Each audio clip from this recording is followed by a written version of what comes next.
there is not much that beats the concept of antipasti. It's a delicious little dish, often with olives or pickled vegetables and olive oil.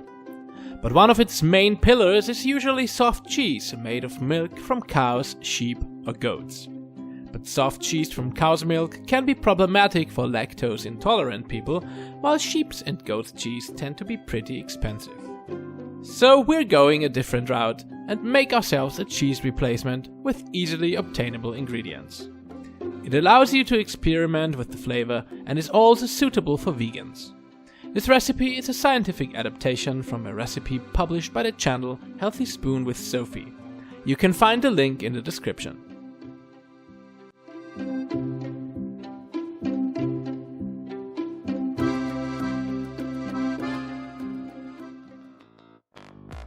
For 1 mound of cheese you will need 100 grams of almonds, ideally without skin, 200 milliliters of water, half a tablespoon of salt, 1 tablespoon of nutritional yeast, 1 teaspoon of cornstarch, and 2.5 tablespoons of lemon juice. You may also use 2 tablespoons of vinegar instead. You will also need a mold for the cheese, which ideally is perforated, as well as a cheesecloth or a piece of clean and non-colored tights instead. First, cover the almonds in hot water and let them rest for 40 minutes. After that, remove the skins if you are using unpeeled almonds. Then add the almonds, the 200 ml of water, the salt and the starch into a blender.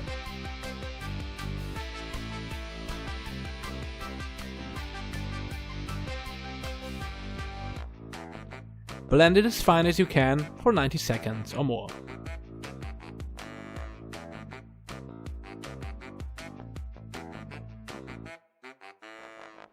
Then put a mixture into a pot and set it to medium-low heat. After a few minutes, it should start bubbling. Immediately remove it from the heat, as we don't want to boil it. Wait until it doesn't throw bubbles anymore, then add the nutritional yeast as well as the lemon juice.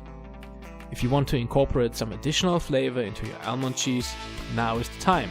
I suggest using up to a teaspoon of dried herbs. Here I'm going for the basic variant. After adding the lemon juice and yeast, stir the mixture. You will notice how little protein-rich crumbles will separate from the liquid. After stirring for about a minute, let it rest a little to cool down.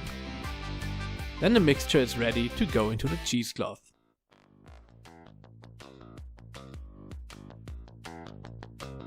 Concentrate the mixture into a bowl and squeeze the liquid out.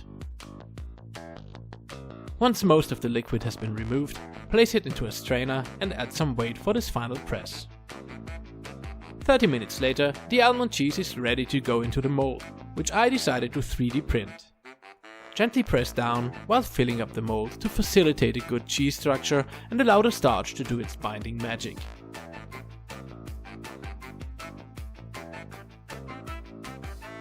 Once you're finished, cover up the open side of the mold and put your cheese into the fridge overnight.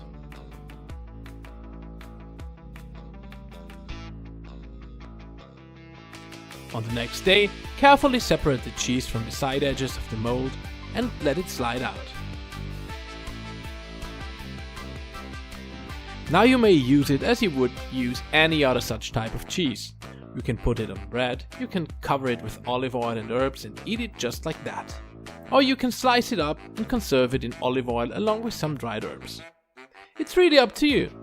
I'm certain you will enjoy its nice taste and creamy texture.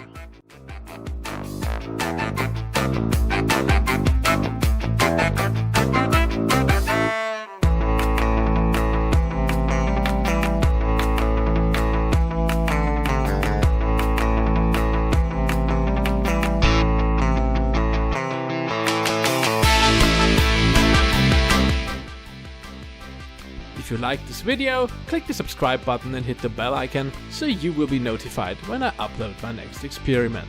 Have a good one!